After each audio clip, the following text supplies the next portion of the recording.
Now let us look at what are those 8 clauses which are there as part uh, of the valuation ethics, uh, professional ethics and standards enshrined in the valuation rules of 2017. So number one, it is integrity and fairness, and that is number one, integrity and fairness. That means we should not do anything that is that will amount to compromising on the integrity. We should not do anything that will be amounting to compromising on fairness. That is clause number one, heading number one. Then professional competence and due care. Under this, what you have are the provisions, are the clauses that is to prompt you to ensure that you keep yourself completely update from time to time with regard to the development and happening in the field of valuation professionals. So professional competence and due care. Third is independence and disclosure of interest. Now remember, as per the guidelines, whenever you are making a valuation report, first thing that you have to do is mention in the valuation report if there is any conflict of interest. It has to be clearly brought out. And if it is not there, then you must clearly mention that I do not have any kind of business interest or any other interest for that matter with my client or with the company for whom I am doing my valuation. So independence and disclosure. Independence का मतलब क्या है? Simple है, आपका और जिस company का valuation कर रहे हैं वो आप दोनों के बीच में इंडिपेंडेंस होना चाहिए, यानी कि किसी भी तरह की कोई रिलेशनशिप नहीं होनी चाहिए.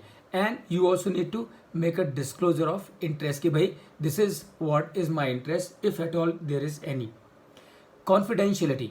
It is expected that as a valuation professional, we maintain complete confidentiality of whatever discussion, whatever information that we may have come across in the process of our discharge of doing the valuation of that company. Confidentiality. Number 5 is information management. So what does it talk about?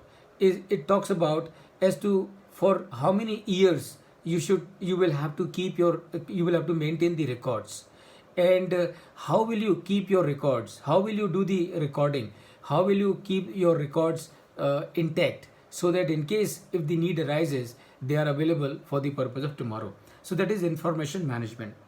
And then gifts and hospitality, I think it is quite clear. So as you should not accept any gift from your client, nor you should give any kind of gift or hospitality to your client, and that is point number 6. And then remuneration and cost, that talks about as to how your remuneration should be and how you must ensure that you do not accept in remuneration anything over and above what has been mentioned in the contract or in the engagement letter, and that is your remuneration cost.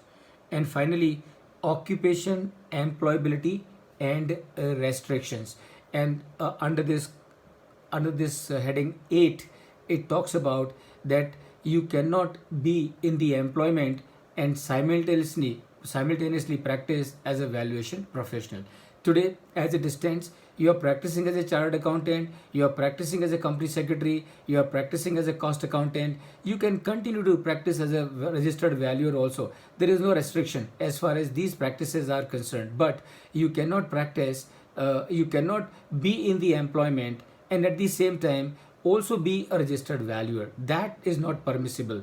But you can be in practice as a company secretary, cost accountant, chartered accountant, management consultant, and also practice as a registered valuer, but not in the employment. So friends, these are the 8 broad heads which are part of the model code of conduct for the registered valuers as enshrined in the valuation rules of 2017.